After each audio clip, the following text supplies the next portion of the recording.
নমস্কার, আমি মোকাম্মেল হক, উজালা বাংলা নিউজ। আজ আমরা চলে এসেছি মূলত উত্তর 24 পরগনার বসিরহাট সাংগঠনিক জেলার হাড়োয়া বিধানসভার অন্তর্গত বারাসাত ব্লক 2 এর দাঁতপুর পঞ্চায়েতে পাকদাহ দাসপাড়া মোড়ে। মূলত পাকদা দাসপাড়া মোড়ে বারাসাত ব্লক 2 এর তৃণমূল কংগ্রেসের দক্ষ সংগঠক ও তৃণমূল কংগ্রেসের সভাপতি মনিরুল ইসলাম মনি মহাশয়ের নির্দেশে ও দাঁতপুর পঞ্চায়েতের যে তৃণমূল কংগ্রেসের সভাপতি আমিনুল ইসলাম মহাশয়ের নেতৃত্বে, শুধু তাই নয়, তার পাশাপাশি পাকদাহ দাসপাড়া, এই যে মূলত এখানে 3-4টি বুথ আছে, এই যে বুথের সমস্ত বুথের যে তৃণমূল কংগ্রেসের পঞ্চায়েত সদস্য সহ তৃণমূল কংগ্রেসের যে বুথ সভাপতি সহ যে তৃণমূল কংগ্রেসের এখানকার লোকাল নেতৃত্ব, তাদের ব্যবস্থাপনায় মূলত এখানে একটি পথসভা আয়োজিত হয়। এই পথসভা মূলত আসন্ন বিধানসভা নির্বাচনকে কেন্দ্র করে, এই যে হাড়োয়া 121 মুফতি আব্দুল মাতিন সাহেব তৃণমূল কংগ্রেসের মনোনীত প্রার্থী, তার সমর্থনে মূলত এই পথসভা। এই পথসভাতে এটুকু লক্ষ্য করা যায় যে এই পথসভাতে এখানকার এই যে পাকদাহ দাসপাড়া এলাকার সাধারণ মানুষের উপচে পড়া ভিড় লক্ষ্য করা যায়। তার পাশাপাশি তৃণমূল কংগ্রেসের একনিষ্ঠ কর্মী থেকে শুরু করে তৃণমূল কংগ্রেসের কর্মী সমর্থক, তাদের উপস্থিতি এখানে লক্ষ্য করা যায়। শুধু তাই নয়, তার পাশাপাশি বারাসাত ব্লক 2 এর তৃণমূল কংগ্রেসের যে পদাধিকারী নেতৃত্ব, তারাও এখানে উপস্থিত ছিলেন। তাদের উপস্থিতিতে এই যে পথসভা, শুধু তাই নয়, তার পাশাপাশি দাঁতপুর পঞ্চায়েতের দক্ষ সংগঠক, যেহেতু এর পূর্বেও আমরা আপনাদেরকে বলেছি যে দাঁতপুর পঞ্চায়েতের যে দক্ষ সংগঠক, তিনি দাঁতপুর পঞ্চায়েতটাকে আগলে রেখেছেন।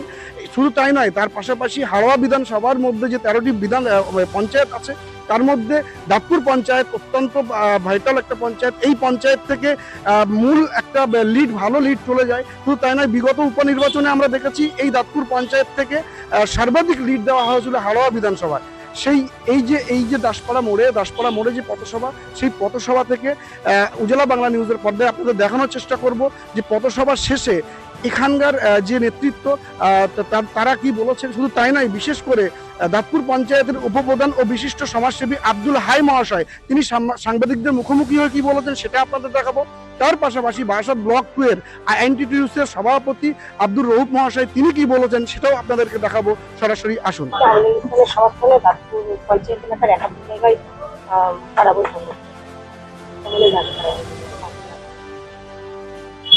আমাদের অঞ্চল সভাপতি আমিনুল ইসলামের নেতৃত্বে সমস্ত জায়গায় পাড়া বৈঠক চলছে এবং পথসভাও হচ্ছে। আজকে পাকদা দাসপাড়া মোড়ে পথসভা ছিল। মানে মানুষের বার্তা আপনারা দেখেছেন, কত মানুষ এখানে এসছে। আমরা নির্বাচনে সেইভাবে আমরা নেতৃত্ব আমাদের সবাই বসে আছে। আমরা এই নেতৃত্ব নিয়েই আমরা আগামী দিনে 4 তারিখে আমরা বিপুল ভোটে মানুষ দেখবে যে এই দাঁতপুর অঞ্চলে কত ভোটে, সর্বসেরা ভোটে এখান থেকে জয়লাভ করবে।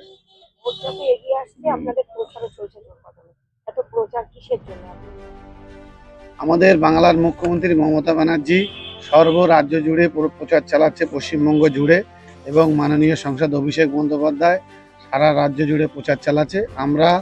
যেখানে আমরা পঞ্চায়েত স্তর, ব্লক স্তরে যেভাবে, আমাদেরও সেই প্রচার চালাতে হবে। বাড়ি বাড়ি উন্নয়নের কথা বলতে হবে। বিরোধীরা আমরা 1 ইঞ্চি জায়গা আমরা এই দাঁতপুর অঞ্চল থেকে আমরা ছাড়ব। বিগত উপনির্বাচনে 13টা পঞ্চায়েতের মধ্যে দাঁতপুর পঞ্চায়েত লিড মার্জিনে শীর্ষে ছিল। এবার আপনি কি আশা করেন? 100% আশাবাদী। আমরা মিটিং করেছি এবং পাড়া বৈঠক হচ্ছে আমাদের সব জায়গায়। আমরা যারা আমাদের মেম্বার, যারা জনপ্রতিনিধি, বুথের সভাপতি, আমরা তাদের থেকেও নিয়েছি কত ফুটে আমরা মার্জিন করব। এই 2026 সালে হাড়োয়া বিধানসভা আমাদের দাঁতপুর অঞ্চল একদম সবার উপরেই থাকবে।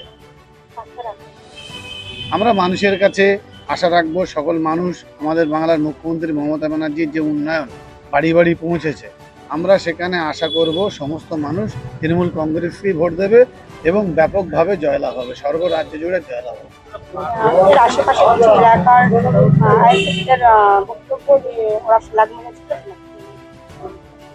ফ্ল্যাগ ওরা নিজেরা খুলেছে না বিরোধীরা খুলে দিয়েছে? ওটা বাজে কথা। ওরা প্রচারের আলোয় আসার জন্য এসব অযথা মানে যুক্তি খাড়া করছে। ঠিক আছে, ওদের ফ্ল্যাগ কেউ খুলবে না। ওদের ফ্ল্যাগ খুলে আমাদের লাভ কি আছে? দুটো ফ্ল্যাগ মেরে কি লাভ হবে ওদের?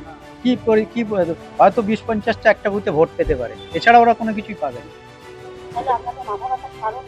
আমাদের কোনো মাথা ব্যথার কিছু নেই। যেখানে 1.5 লাখ ভোটে উপনির্বাচনে জিতেছিল, 2011 সাল থেকে কন্টিনিউয়াস এই হাড়োয়া বিধানসভা জিতে আসছে। 2011 সালে জুলফিকার সাহেব জিতেছিলেন, 2016 সালে হাজী নুরুল ইসলাম জিতেছেন, 2021 সালে জিতেছেন, 2024 মানে তারপরে উপনির্বাচনে রবিউল ইসলাম সাহেব জিতেছেন, এবারে মুফতি মাতিন সাহেব দাঁড়িয়েছেন। তিনি একজন সজ্জন ব্যক্তি, শিক্ষানুরাগী ব্যক্তি, তার প্রভাব মুসলিম সমাজে যথেষ্ট আছে। এবং কথা হচ্ছে টোটাল বারাসাত 2 নম্বর ব্লকের টিম, এখানে আব্দুল হাই সাহেব আছে, আমিনুল ইসলাম সাহেব আছে, সমস্ত মেম্বাররা আছে, গোটা বারাসাত 2 নম্বর ব্লকের টিম ঝাঁপিয়ে পড়েছে। সুতরাং কথা হচ্ছে মার্জিন আরো বাড়বে। আর বিরোধীরা একটুখানি এই নির্বাচন আসলে বিশেষ করে সিপিএম বামপন্থীরা তারা এখন ঠেক পাচ্ছে না, আইএসএফ কে সামনে রেখে একটা দুটো ফ্ল্যাগকে সামনে রেখে তারা একটু ট্যাফও করার চেষ্টা করছে, একটু নড়ে চড়ে বসার চেষ্টা করছে। নিশ্চয়ই তো বুঝতে পারছেন, একটা পাড়া বৈঠকে যদি একটা কর্মী হয়ে থাকে তাহলে পথসভায় কি হবে, জনসভায় কি হবে সেটা তো আমরা দেখতে পাচ্ছি। আমরা যেখানে যাচ্ছি প্রার্থীকে নিয়ে, আমরা যেখানে যাচ্ছি মানুষের ঢল নামছে। মমতা ব্যানার্জি যে 94টা প্রকল্প দিয়েছে তাতে মানুষ কথা হচ্ছে প্রত্যেকটা ফ্যামিলিতে সেটা পৌঁছেছে। আর সর্বশেষ হচ্ছে এসআইআর এর মাধ্যমে বাংলার মানুষকে যে জায়গায় দাঁড় করিয়ে দিয়েছে, তার জন্য মানুষ ভোট দিতে প্রস্তুত। শুধুমাত্র 29 এপ্রিল সময়টা আসার অপেক্ষা, আপনারা দেখতে পাবেন। আপনি তো প্রবীণ নেতৃত্ব এই ব্লকে। হ্যাঁ মানে ব্লক টু হাড়োয়া বিধানসভার কিন্তু একটা বিরাট পাস, কারণ হ্যাঁ। এখান থেকে লিড মার্জিনটাই হয়। হ্যাঁ। আপনি কি আশাবাদী ব্লক টু থেকে কতটা মার্জিন? ব্লক 2 থেকে আমরা গত বছর প্রায় 69,000 ভোটে লিড ছিল। আমাদের সেই ভোট লিডটা ধরে রাখা এবং তার থেকে আরো বেশি এটা মানে বাড়বে এটা আমরা আশা করি। তার কারণ আসার দুটো কারণ, একটা হচ্ছে মমতা ব্যানার্জি যে উন্নয়ন দিয়েছে এমন কোনো ফ্যামিলি নেই যে তার সেই ঘরে পৌঁছায়নি। আর সেকেন্ড হচ্ছে এসআইআর এর মাধ্যমে মানুষকে যেভাবে হেনস্থা করা হয়েছে, মানুষ তার যোগ্য জবাব ব্যালটের মাধ্যমে দেবে, এটা আমরা আশা করি। উন্নয়ন এবং মানুষের নিরাপত্তা। আজকে বাংলার মানুষ বাংলায় থাকতে পারবে কিনা, ভারতবর্ষে থাকতে পারবে কিনা, এই প্রশ্ন তুলে দিয়েছে অমিত শাহ এবং কথা হচ্ছে নরেন্দ্র মোদী এবং বিজেপি সরকার। সেখানে মমতা বন্দ্যোপাধ্যায় একমাত্র লড়াইটা করছেন যে বাংলার মানুষ, পশ্চিম বাংলার মানুষ, ভারতবর্ষের মানুষ ভারতবর্ষে থাকবে, এখানে হিন্দু মুসলিম সহাবস্থানে বসবাস করবে। একটা ভোটারকেও বৈধ ভোটারকে ডিলিট হতে দেবেন না।